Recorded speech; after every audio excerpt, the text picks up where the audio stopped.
유시민 작가는 최근에 60대가 되어서 갖게 된 삶의 여러 가지 관점에 대해 이야기하였습니다.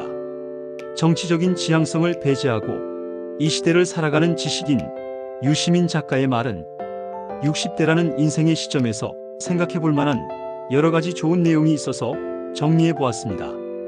그럼 시작해 보겠습니다.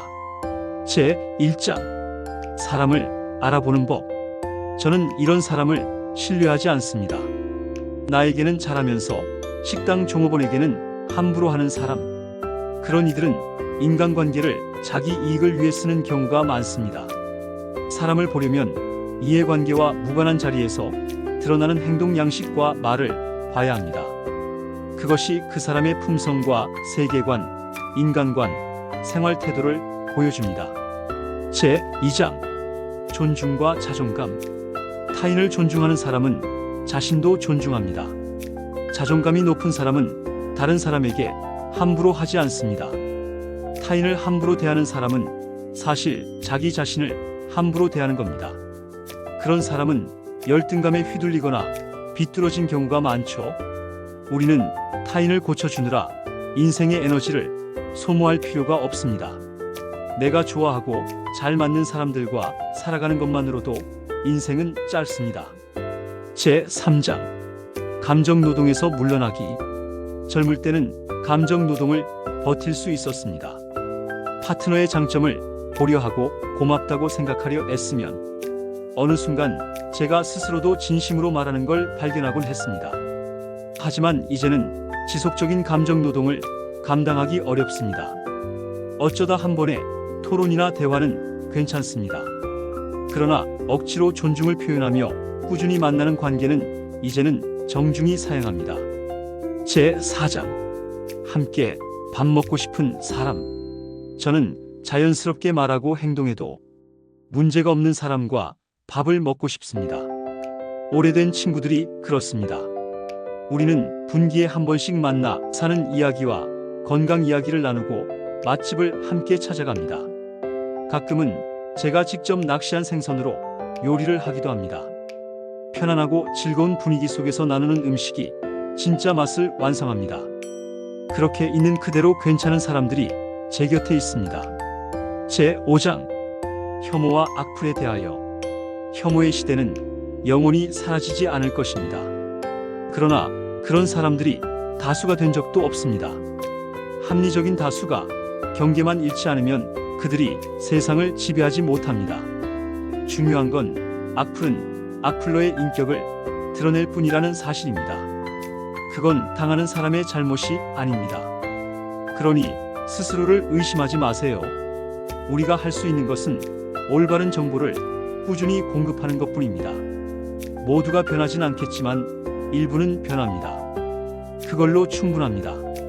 제6장 적자생존 이론에 대한 오독과 지식 앞에서의 겸손. 다윈의 적자생존은 강한 자가 아니라 환경에 가장 잘 맞는 자가 살아남는다는 뜻입니다.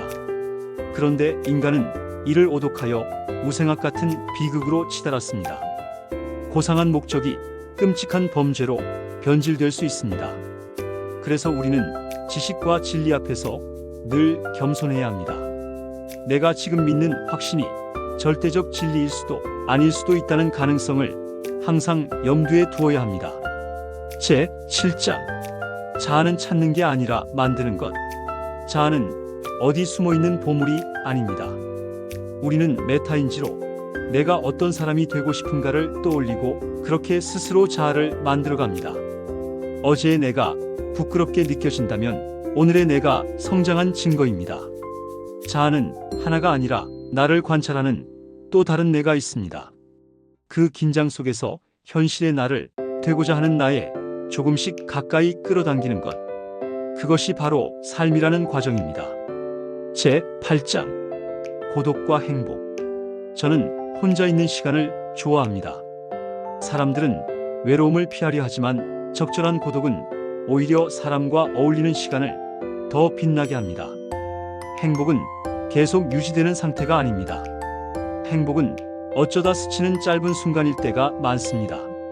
그러니 그 순간이 오면 충분히 누리면 됩니다. 그리고 지나가도 괜찮습니다. 원래 그런 거니까요.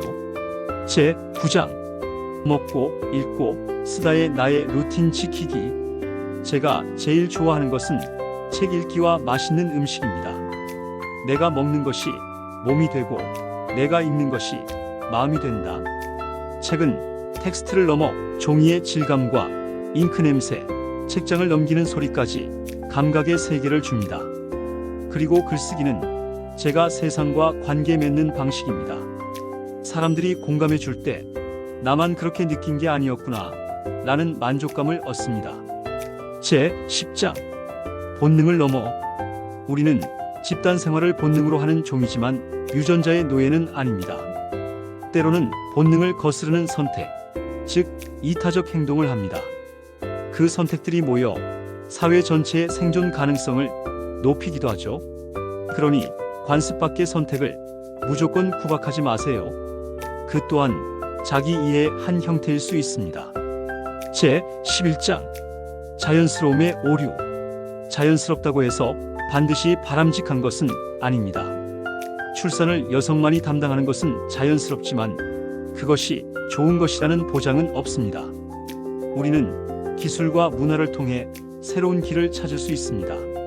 중요한 것은 오늘의 삶에 어떤 의미를 부여하느냐입니다. 제 12장 삶의 4가지 축. 우리 삶은 4가지 축으로 이루어집니다. 1. 놀이, 사랑, 연대. 앞에 3가지는 자기 중심적인 활동이고 마지막 하나는 타인을 위한 활동입니다. 삶이 온전해지려면 이 4가지가 모두 필요합니다. 자기 중심적 활동을 잘하면 존중을, 타인을 위한 연대를 할수록 존경을 받습니다. 제 13장 꿈은 강요할 수 없다. 꿈을 가져라라는 말은 꿈에 대해 알아야 가질 수 있는 겁니다. 저도 젊을 땐 꿈이 없었습니다. 살다 보니 책 읽고 글 쓰는 게 제게 맞는다는 확신이 생겼을 뿐입니다. 어떤 사람은 일찍 결심하고 어떤 사람은 살며 발견합니다. 둘 다 괜찮습니다. 오늘의 하루도 10년 뒤 하루도 똑같이 소중합니다. 가능한 선택지를 종합해서 이거 한번 해보지 하고 걸어가면 됩니다. 제 14장 책 고르는 법. 저는 큰 서점에 가면 책을 아무 페이지나 펴서 2쪽을 읽습니다. 그게 잘 읽히면 나와 궁합이 맞는 책입니다. 세계 명작이라도 나와 맞지 않으면 굳이 읽을 필요가 없습니다. 그리고 미래 자유론과 같은 현대의 고전들, 도킨스의 이기적 유전자 같은 잘 쓰여진 교양서적은 한 번이 아니라 여러 번 읽어야 합니다. 산을 여러 번 올라야 지형이 보이듯 반복 독서가 깊이를 만듭니다. 제 15장 나이 들어 바라보기. 저는 과거를 과하게 돌아보지 않으려 합니다. 이미 바꿀 수 없는 일보다는 지금 이 순간의 마음을 봅니다. 내 소망은 단순합니다. 끝날 때까지 내 발로, 내 힘으로 내가 좋아하는 일상을 스스로 하다가 멈추는 삶. 그것이 제가 바라는 노년의 모습입니다. 제 16장 미래와 인류. 우리가 가진 관념은 모두 상대적이고 일시적입니다. 국가, 민족, 인종 모두 사회적 발명품일 뿐입니다. 머지않아 인류는 섞이고 경계는 희미해질 것입니다. 그러니 너무 먼 미래까지 근심하지 말고 오늘의 삶을 잘 사는 것이 중요합니다.